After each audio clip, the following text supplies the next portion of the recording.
Hello everyone, welcome to lecture force. First question है terminal velocity से। अगर flood of liquids का आपके एग्जाम में क्वेश्चन बना तो सीमांत वेग से बनने के चांसेस हाई रहते हैं। कह रहा है कि एच हाइट से कुछ वाटर की ड्रॉप्स हैं और वायु में गिर रही हैं, तो उनका जो टर्मिनल वेलोसिटी होगा, सीमांत वेग होगा, वो एच पे किस तरह से डिपेंड करेगा, एच के डायरेक्टली प्रोपोर्शनल या एच के इनडायरेक्टली प्रोपोर्शनल। तो देखो, जो सीमांत वेग होता है उससे कितने तरह के क्वेश्चन बन सकते हैं। पहले तो आप कन्फ्यूज़ नहीं होना कि ये एच पे डिपेंड नहीं करता, एच पे निर्भर नहीं करेगा, क्योंकि जो टर्मिनल वेलोसिटी का फॉर्मूला होता है वो होता है 2/9 R square rho minus sigma into g बटे ईटा। ठीक है, इस फॉर्मूले में आपका रेडियस आ रहा है, आपका ग्रेविटी आ रहा है, आपका विस्कोसिटी कोफिशिएंट आ रहा है, लेकिन इस फॉर्मूले में कहीं भी हाइट आपको नहीं दिख रहा है। इट मीन्स वो एच पे डिपेंड नहीं करेगा। अब देखो, सीमांत वेग जो है, अगर इसका वैसे तो टर्मिनल इंग्लिश होती है टर्मिनल वेलोसिटी, अगर हिंदी में देखोगे तो सीमांत वेग, मतलब वेग जो होता है वो कांस्टेंट हो जाता है। यानी कि अगर वेग कांस्टेंट हो जाता है तो पूछा जाएगा कि सीमांत वेग से गिरती हुई गोली में त्वरण होगा। ऑप्शन होगा जी के बराबर, जी से अधिक, जी से कम या जीरो। तो त्वरण, क्योंकि वेग नियत है, तो याद रखना कि इस वेलोसिटी से अगर कोई ड्रॉप्स गिर रही हैं तो उनमें एक्सेलरेशन जीरो होगा, त्वरण क्या होगा, जीरो होगा। और आपने इस फॉर्मूले से देखा कि सीमांत वेग जो है वो रेडियस के स्क्वायर के डायरेक्टली प्रोपोर्शनल है। यानी कि दो ड्रॉप्स की रेडियस दी जाएंगी, उनके टर्मिनल वेलोसिटी का रेशियो पूछा जाएगा। सपोज आपसे कह दे कि दो ड्रॉप्स की वेलोसिटी का जो रेडियस का रेशियो 1 और 2 है, तो उनके टर्मिनल वेलोसिटी का रेशियो क्या होगा, क्योंकि स्क्वायर के डायरेक्टली प्रोपोर्शनल है तो उनका स्क्वायर कर दो तो सीमांत वेगों का अनुपात हो जाएगा 1:4। ठीक है, इनसे जुड़ी टर्मिनोलॉजी आपको बहुत अच्छे से समझनी है। जैसे कि सबसे पहले तो विस्कोसिटी जो कोफिशिएंट होता है, श्यानता गुणांक ईटा, उसका बेमेल सूत्र आपको याद होना चाहिए, ml-1 t-1।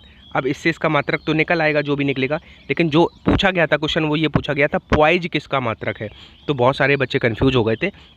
तो श्यानता गुणांक का ही एक मात्रक पॉइज होता है। ठीक है, इसी चैप्टर से एक क्वेश्चन और बना था नेवी के एग्जाम में पिछली साल की वेंचुरी मीटर। ठीक है, मेरे शब्द पे ध्यान देना, ये जो मीटर होते हैं जैसे एनीमोमीटर, फैदोमीटर, बैरोमीटर, पायरोमीटर, कुछ फिजिक्स में ऐसे होते हैं, वो याद रखना। तो वेंचुरी मीटर पूछा गया था किसके प्रिंसिपल पे वर्क करता है, तो वेंचुरी मीटर जो होता है वो बर्नौली की प्रमेय पे कार्य करता है। किस पे कार्य करता है, बर्नौली। फ्लड लिक्विड्स में से ही रिलेटेड है, क्योंकि ये भी द्रवों के प्रवाह को मेजर करने में काम आता है। तो लिखते जाना ये फैक्ट, वेंचुरी मीटर जो है वो बर्नौली की प्रमेय पे काम करता है। अब यहाँ पे कंफ्यूज आप कहाँ हो सकते थे, मान लो एक तली है, टंकी है, ठीक है, वहाँ पे यहाँ पे कहीं पे छिद्र है, तो यहाँ पे जो द्रव बहेगा, द्रव का बहिस्राव वेग होगा, वो तली की हाइट पे डिपेंड करता है। जैसे कह देगा द्रव का बहिस्राव वेग निर्भर करता है, निर्भर नहीं करता है, इसमें नहीं दे देता है, और बहिस्राव वेग का क्वेश्चन आता है इसी क्वेश्चन में, कहेगा कि तली से ऊंचाई पर, या दूसरा ऑप्शन हो सकता है कि उस जो यहाँ पे छिद्र होगा उसके एरिया पर, या तीसरा ऑप्शन हो सकता है जो लिक्विड है उसकी डेंसिटी पे। तो आपको इसमें लगाना है कि लिक्विड की डेंसिटी पर निर्भर नहीं करेगा। एक क्वेश्चन ऐसे भी पूछा जा सकता है कि इसमें सबसे ज़्यादा वेलोसिटी कब होगी, जब वो छिद्र होगा। ऑप्शन होगा बिल्कुल मध्य में, दूसरा ऑप्शन होगा ऊपर की तरफ, तीसरा ऑप्शन होगा तली के निकट। तो आपका जो तली के जितना, आपका बॉटम के जितना नीचे, जितना नियर होगा वो होल, उतना ही वेलोसिटी बहिस्राव वेग अधिक होगा। तो इस तरह के क्वेश्चंस आपके एग्जाम में बन सकते हैं। क्वेश्चन है प्रेशर और डेंसिटी की इक्वल कंडीशंस में, यानी कि दाब और घनत्व की समान दशाएं हैं, तो द्विपरमाणु यानी कि डाई एटॉमिक गैस में स्पीड ऑफ साउंड, पहला ऑप्शन है एक मोनोटॉमिक यानी कि एक परमाणु से अधिक होगी, एक ट्राई एटॉमिक से अधिक होगी, मोनोटॉमिक के इक्वल होगी, या ट्राई एटॉमिक से कम होगी। स्टार मार्क कर लेना, एयरफोर्स और नेवी के एग्जाम में ऐसे क्वेश्चन बहुत आते हैं, क्योंकि एयरफोर्स का ऑफिशियल जो मॉक टेस्ट है उसमें भी सीपी और सीवी वाला चीज़ दी हुई है, तो ये क्वेश्चन उस प्रोस्पेक्टिव से भी इंपॉर्टेंट बन जाता है। अगर हम बात करें वेलोसिटी ऑफ साउंड, वो क्या हो जाता है, गामा p/d। ठीक है, अब इन्होंने एक चीज़ क्लियरली मेंशन करी है कि दाब और घनत्व की समान, यानी कि प्रेशर और डेंसिटी का तो फर्क पड़ेगा नहीं, क्योंकि समान कंडीशंस हैं। यानी कि जो केवल v है वो डायरेक्टली प्रोपोर्शनल है गामा के। अब गामा आपको पता है क्या होता है, सीपी और सीवी का रेशियो होता है। यानी कि अब हमें बहुत अच्छे से, अब मैं आपको ये डायरेक्ट हिट भी करवा सकता हूँ आंसर कि इसका बी है और आगे बढ़ जाओ, लेकिन जब तक यार अंडरस्टैंडिंग क्लियर नहीं होगी तो इससे बनने वाले को रिलेटेड क्वेश्चन नहीं कर पाओगे। अब गामा आ गया, यानी कि अगर हम बता दें कि जिसका गामा सबसे ज़्यादा होगा उसका वेलोसिटी भी ज़्यादा होगा। अब एक परमाणु, द्विपरमाणु और त्रिपरमाणु गैस के लिए गामा कैसे निकालते हैं, यही तो मेरे पास चैलेंज है। चलो, ये बात मैंने बताई भी थी, फिर से बता दूं, जो सीपी और सीवी का रेशियो होता है गामा, वो डायरेक्ट निकालने के लिए एक फॉर्मूला होता है 1+2/3 डिग्री। जहाँ पे फ्री डिग्री मोनोटॉमिक के लिए 3 होती है एक परमाणु के लिए, और डायटोमिक के लिए 5 होती है, और ट्राइएटोमिक के लिए 6 होती है। तो अगर यहाँ पे मोनोटॉमिक का गामा लिखेंगे तो यहाँ पे 3 रख देंगे फ्री डिग्री का स्वतंत्र की कोटियाँ, तो 3 एकम 3 और 2 5/3 आ जाएगा। किसका? मोनोटॉमिक की बात कर रहा हूँ, एक परमाणु का। जब इसको कैलकुलेट करोगे तो 1 आया और 20 हुआ तो 6 बार कटा 1.6 आया। सिमिलरली हम अगर डायटोमिक का लिखें, द्विपरमाणु का गामा लिखें, तो यहाँ पे डायटोमिक की स्वतंत्र की कोटियाँ 5 होती हैं, तो 5 एकम 5 और 2 7/5 आएगा। 7/5 को जब सॉल्व करोगे तो 5 एकम 5 2 4 1.4 आ गया। सिमिलरली अगर ट्राई एटॉमिक का गामा हम लिखें तो यहाँ पे 6 रख देंगे बटे में, तो 6 का मतलब 1/3 यानी कि 4/3 हो जाएगा। तो 4/3 को जब सॉल्व करेंगे तो 1.3 आ जाएगा। अब हमें दिख रहा है सबसे बड़ा गामा किसका है? एक परमाणु का, और उसके बाद द्विपरमाणु का, और सबसे छोटा है त्रिपरमाणु का। तो इन्हीं अकॉर्डिंग, क्योंकि वेलोसिटी डायरेक्टली प्रोपोर्शनल थी गामा के, तो अगर जिसका गामा सबसे बड़ा है उसमें वेलोसिटी भी सबसे ज़्यादा होगी। अब क्वेश्चन के ऑप्शन देखते हैं। कह रहा है कि एक परमाणु गैस से अधिक, अगर द्विपरमाणु गैस का गामा कितना था? 1.4, और एक परमाणु का 1.6, यानी कि एक परमाणु का ज़्यादा था तो एक परमाणु गैस में चाल भी ज़्यादा होगी। लेकिन ये ऑप्शन कह रहा है कि अधिक, एक परमाणु गैस से अधिक होगी, द्विपरमाणु की नहीं हो सकती क्योंकि कम होगी। दूसरा ऑप्शन कह रहा है त्रिपरमाणु गैस से अधिक। अब त्रिपरमाणु का गामा है 1.3 और द्विपरमाणु का है 1.4। अगर गामा अधिक है तो वेलोसिटी भी अधिक होगी, यानी कि ये ऑप्शन सेटिस्फाइड कर गया। बी ऑप्शन हमारा राइट आंसर हो जाएगा। यानी कि हमने इस क्वेश्चन से सीखा, एक बार फिर समराइज कर दूं, कि वेलोसिटी डायरेक्टली प्रोपोर्शनल थी गामा के। गामा निकालना मैंने सिखाया है, लेकिन आपको याद होने चाहिए ये तीनों रिजल्ट, 1.6, 1.4 और 1.3।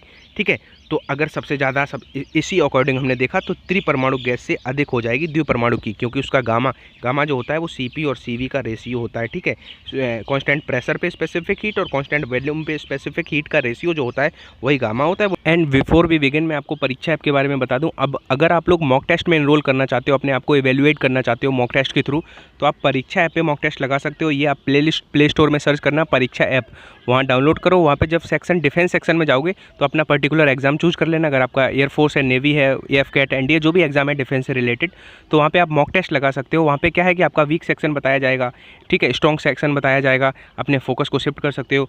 और टेस्ट सीरीज़ में क्या है, अच्छे क्वेश्चंस का कलेक्शन है, एटलीस्ट आपको कुछ अच्छे क्वेश्चंस का कलेक्शन मिलेगा। वहाँ पे 299 प्राइस होगा, लेकिन जैसे ही आप ANU 50 यूज़ करोगे, ANU 50, तो आपका इंस्टेंट 50% का डिस्काउंट मिल जाएगा, यानी कि 140 या 150 ऐसे कुछ में आपको वो है अलॉट कर दिया जाएगा। और वहाँ पे एक मॉक टेस्ट दिया है, पहले जाके उस मॉक टेस्ट को लगा के देख सकते हो आप लोग। सेक्शन वाइज आपको टाइमिंग चलती है पूरा, ठीक है। अपने अगर प्रिपरेशन करना चाहते हो अपने फ्रेंड्स को भी मेरा रेफरल कोड बता देना, जो navy, AA, SSR, AF CAT, NDA किसी भी डिफेंस एग्जाम के लिए प्रिपरेशन कर रहे हैं। अगर वहाँ पे मॉक टेस्ट लगाते हो तो मेरा रेफरल कोड याद रखना, ANU 50। नेक्स्ट क्वेश्चन है, किसी तारे से आने वाली प्रकाश किरण की इमेजिनरी वेवलेंथ उसकी रियल वेवलेंथ से 0.01% अधिक है, तो तारे का वेग क्या होगा? डॉपलर इफेक्ट का इम्पॉर्टेंट न्यूमेरिकल है, और न्यूमेरिकल पे फोकस अभी कुछ दिनों से मैं ज़्यादा कर भी रहा हूँ, क्योंकि थ्योरेटिकल आप कहीं ना कहीं से कवर कर भी रहे हो और मेरे पिछले वीडियो से भी हेल्प हो रही होगी। तो जो चीज़ें आप नहीं कर पा रहे हो और आपको एग्ज़ाम तक आना ज़रूरी है, वैसे इस पर एक वेस्ट मैंने क्वेश्चन करा रखा है, फिर भी एक फार्मूला लिख लो जो डॉपलर इफेक्ट का, कि वेवलेंथ में जो डिफरेंस होगा वो क्या होगा? V/C into wavelength. इस फॉर्मूले को आप अपनी नोटबुक में जरूर लिख लो, क्योंकि एक क्वेश्चन इससे पहले भी मैंने कराया था और एक ये, तो इससे दोनों क्वेश्चन की प्रैक्टिस हो जाएगी। तो आप अगर एग्जाम में क्वेश्चन आएगा तो आप जरूर कर पाओगे। अब देखो, इस क्वेश्चन में डरना नहीं है कि इतना अधिक है, क्या है, हमें किससे मतलब है, तरंग दैर्घ्य में अंतर कितना है और प्रारंभिक तरंग दैर्घ्य, और C होता है 3 × 10⁸ मीटर पर सेकेंड, सबको पता है, और V हमें फाइंड करना है। बहुत ईजिली कर सकते हैं, लेकिन ये जो इसमें टेंशन नहीं लेना है। अधिक है मतलब, अगर मैं आपसे कहूँ तुम्हारे पास हमसे 2 रुपये अधिक है, तुम्हारे पास हमसे 2 रुपये अधिक हैं और हमारे पास 2 हैं, तो तुम्हारे पास 4 हुए, ठीक है। अब लॉजिकली अगर मैं कह दूं कि तुम्हारे पास हमसे 2% अधिक रुपए हैं, मेरे पास 100 हैं, तुम्हारे पास 2% अधिक हैं, तो तुम्हारे पास 2 अधिक हैं। तो यानी कि जो, अगर तुम्हारे पास 2 अधिक है मतलब तुम्हारे पास 102 है, तो हम दोनों का डिफरेंस लेंगे तो वो 2 ही तो आएगा। यानी कि जो परसेंट अधिक था वही तो डेल्टा लैम्डा था, जो डेल्टा लैम्डा है वेवलेंथ का डिफरेंस है वही तो 0.01 है। अब बात समझ पाए? अब फॉर्मूला मैंने लगाया, डेल्टा लैम्डा बराबर V/C इंटू लैम्डा। तो अधिक कितना है? 0.01, यानी कि डिफरेंस उतना ही तो है, जितना अधिक होगा उतना ही डिफरेंस है। तो डिफरेंस इधर लिखा, इज इक्वल टू V हमें फाइंड करना है, नीचे C लिखा 3 × 10⁸ मीटर पर सेकेंड, इंटू लैम्डा कितना है? लैम्डा 100 था, 100% पे मान के भी, जैसे हमने उदाहरण समझाया था, आप समझ में आ गया होगा। अब देखो, दशमलव हटाएंगे, 2 0 नीचे आएगा, डेसिमल खत्म हो गया, इधर बचा 1। अब देखो ये 2 जीरो से 2 जीरो खत्म हुई, कितनी बची, 6 10 की घात 6 बची होंगी। 2 जीरो ये इधर कट जाएंगी तो 10 की घात 6 से कितना बचा होगा, 10 की घात 4 बचा होगा। यानी कि क्रॉस मल्टीप्लाई करेंगे तो वेलोसिटी का मान आ गया 3 गुणा 10 की घात 4। 3 गुणा 10 की घात 4 का मतलब 30 गुणा 10 की घात 3। अगर हम 30 कर लें और इधर 10 की घात 3 कर लें तो इतना मीटर आ गया। लेकिन इन्होंने सारे आंसर्स किलोमीटर पर सेकंड में दिए हैं, ये मीटर पर सेकंड आया। तो अगर हम इस 10 की पावर 1000 से डिवाइड कर देंगे तो वो किलोमीटर हो जाएगा। तो इससे ये डिवाइड करा तो कितना बन गया, 30 किलोमीटर पर सेकंड। अब चैलेंज ये है कि 30 किलोमीटर पर सेकंड आंसर 2 है, 30 किलोमीटर पर सेकंड और 30 किलोमीटर पर सेकंड। तो हमें ये देखना है कि अगर वेवलेंथ जो है इतने से अधिक है, क्या कह रहा है, आभासी तरंग दैर्घ्य अधिक है। और अगर आभासी तरंग दैर्घ्य अधिक है मतलब तरंग दैर्घ्य अगर बड़ी है तो उसकी फ्रिक्वेंसी घटेगी। और फ्रिक्वेंसी घटती कब है, जब वो प्रेक्षक से दूर जा रहा होता है। तो प्रेक्षक से दूर जा रहा है यानी कि डी हमारा राइट आंसर हो गया। देखो ये क्वेश्चन जो है थोड़ा मॉडरेट हो गया डेटा के अकॉर्डिंग, क्योंकि परसेंटेज दिया था। याद करो मैंने एक क्वेश्चन कराया था, एक की 6500 तरंग दैर्घ्य है, एक की 7500 तरंग दैर्घ्य है, सीधा सीधा डिफरेंस दे देता है, इनिशियल दे देता है और इसी फॉर्मूले में रख देते हैं। तो अल्टीमेटली आपको अगर फॉर्मूला याद है और अगर उसने कैलकुलेटिव पार्ट थोड़ा मॉडरेट भी कर दिया है तो आप उसको कर ले जाओगे। इसीलिए मैं कहता हूं कि फिजिक्स के सारे फॉर्मूले भी रिवाइज करते चलो, पैरेलली आप प्रिपरेशन भी करते चलो। और स्टार्टिंग करो डायमेंशनल फॉर्मूले से स्टार्टिंग करो और वहां से जाके, और जैसे आप कुछ बच्चे कहेंगे इसकी सर परसेंटेज एरर वाले चैप्टर में कौन सा फॉर्मूला आ जाता है या डायमेंशनल फॉर्मूले में कौन सा, तो परसेंटेज एरर वाले में भी फॉर्मूला आ जाता है। अगर आप मेरे पिछले वीडियोज़ देखोगे तो हर चैप्टर को हमने कुछ यूनिक तरीके से आपको कुछ टिप्स बताई हैं। जैसे उस वाले एरर वाले में से, विमा वाले चैप्टर में से एक वंडर वाल्स जो विनिमय विश्लेषण है उसमें से वंडर वाल्स जो इक्वेशन है उसमें कई बार जो कांस्टेंट ए और बी होते हैं उनमें रिलेशन बनते हैं, उनकी डायमेंशनल फॉर्मूले पूछे जाते हैं। तो क्या वहाँ पे आप इक्वेट करके निकालोगे, आपको पता हो कि बी की डायमेंशन क्या होती है, ए की क्या होती है, ए और बी का जब डिवाइड करते हैं तो एनर्जी की डायमेंशन मिलती है। तो कुछ चीज़ें हैं ऐसे यूनिक तरीके से पढ़ोगे। नेक्स्ट क्वेश्चन है, दोनों सिरों पर खुली एक बेलनाकार नली, यानी कि जिसको हम कह सकते हैं ओपन आर्गन पाइप, उसमें जो उसकी फंडामेंटल फ्रिक्वेंसी है वो n है।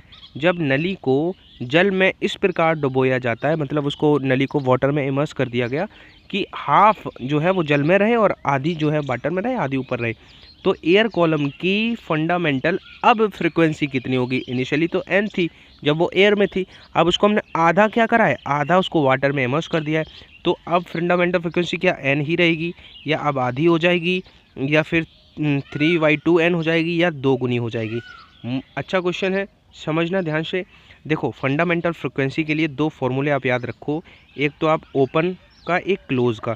तो जो ओपन आर्गन पाइप है उसके लिए V/2L और जो क्लोज आर्गन पाइप है, बंद आर्गन पाइप है, उसके लिए V/4L। ठीक है, ये फॉर्मूले आपको याद होना बहुत ज़रूरी है। सबसे पहले अब ये दोनों सिरों पर, अब देखो जो ओपन आर्गन पाइप होता है वो दोनों सिरों पे खुला होता है, मैं अच्छा नहीं बना पा रहा हूँ, और जो क्लोज आर्गन पाइप होता है वो एक सिरे पे क्लोज होता है और दूसरे पे खुला होता है। ठीक है, अब यहाँ पे हमें क्या समझना था कि पहले तो ओपन आर्गन पाइप था, मतलब V/ नीचे 2L रहा होगा जो कि हमें n गिवन था। अब जब हमने उसको मान लो वाटर में इमर्स कर दिया, ठीक है, मैं बनाने की कोशिश कर रहा हूँ, ये है, ठीक है। अब जब वाटर में इमर्स कर दिया हमने, ये वाटर में इमर्स कर दिया, आधा, अब वो कह रहा है कि आधा वाटर में इमर्स हो चुका है और आधा ऊपर है। अब जब आधा इमर्स हो गया मतलब एक सिरा तो उसका बंद हो गया, एक सिरा क्लोज हो गया, तो अब वो क्लोज आर्गन पाइप बन गया। और क्लोज आर्गन पाइप की फंडामेंटल फ्रिक्वेंसी फाइंड करनी है V/4L, लेकिन लेंथ, एयर कॉलम की लेंथ भी तो आधी हो जाएगी। जब वाटर में आधा इमर्स हो जाएगा तो एयर कॉलम की लेंथ कितनी हो जाएगी, L/2। तो 4L की जगह पे L/2 लिखेंगे, बस यही तो है। एक तो 2 परिवर्तन हुए इसमें, जब हमने उस नली को पानी में डाला तो पहला परिवर्तन ये हुआ कि वो बंद आर्गन पाइप बन गया, दूसरा परिवर्तन वो हुआ कि उसमें अब एयर कॉलम की लेंथ हम आधी लिखेंगे। तो फाइनली जब इसको हम सॉल्व करेंगे, 2 से कट करेंगे तो V/2L ही बन जाएगा। और V/2L जो होता है वो क्या होता है, ओपन की फ्रिक्वेंसी जो कि इनिशियली n थी, तो यानी कि इसका आंसर भी n रहा। अब देख सकते हो आप कितना लॉजिकल क्वेश्चन था। ये n इसलिए नहीं रहा कि वो पहले भी n था इसलिए n रहा, चेंज नहीं हुआ। ये n क्यों चेंज हुआ ये मैंने समझाया, क्योंकि 2 अफेक्ट हुए थे। एक तो वो क्लोज बन गया था, क्लोज का फॉर्मूला लगाया, लेकिन एयर कॉलम की लेंथ हमने आधी रखी। मोस्ट इंपॉर्टेंट क्वेश्चन है, इस तरह के क्वेश्चन आ सकते हैं। और अगर आप लोग टेलीग्राम चैनल पर नहीं जुड़े हो तो डिस्क्रिप्शन बॉक्स में लिंक दिया हुआ है। अभी 1-2 दिन से मैं एक्टिव वहाँ पर कम हूँ, एक क्वेश्चन ही करा पा रहा हूँ, 2 करा पा रहा हूँ, लेकिन आपके एग्जाम तक वहाँ पर कुछ बड़ा धमाका जरूर कर दूंगा। कुछ 1-2 अगर 2-3 दिन भी वहाँ पर बहुत अच्छे से मैं रहा तो जितने भी क्वेश्चंस मैं यूट्यूब पे नहीं करा पाता हूँ या नहीं पढ़ा पा रहा हूँ, और उनका एक्सप्लेनेशन या पीडीएफ जो भी मुझे होगा देना होगा, आपके एग्ज़ाम तक मैं वहाँ पे ज़रूर दे दूँगा। तो वहाँ पे आप जुड़ जाओ, एसोसिएट हो जाओ। लक्ष्य एयरफोर्स फैमिली का वो भी एक पार्ट है। तो डिस्क्रिप्शन बॉक्स में लिंक दिया हुआ है लक्ष्य एयरफोर्स ऑफिशियल, अगर आप सर्च भी करते हो टेलीग्राम पे तो वहाँ पे आपको मिल जाएगा। ठीक है, 2500-2600 ऐसे कुछ सब्सक्राइबर वाला जो है, वहाँ पे आप जुड़ जाओ और क्या कहते हैं, अपनी पढ़ाई करते रहो, मेहनत करते रहो। जो बच्चे कहते हैं कि सर पीछे बहुत आवाज़ आती हैं, पक्षियों की आवाज़ें बहुत आती हैं, तो उनको अपना स्टूडियो दिखा देता हूँ आज। ये अपना स्टूडियो है। मोस्ट ऑफ द वीडियोज़ मैं यहीं रिकॉर्ड करता हूँ। जब मैं घर होता हूँ तो यही अपना स्टूडियो है। देख लो अपना लक्ष्य एयरफोर्स पे जितने भी वीडियो आते हैं, मोस्ट ऑफ द वीडियोज़ जो है वो यहीं बैठ के मैं शूट करता हूँ।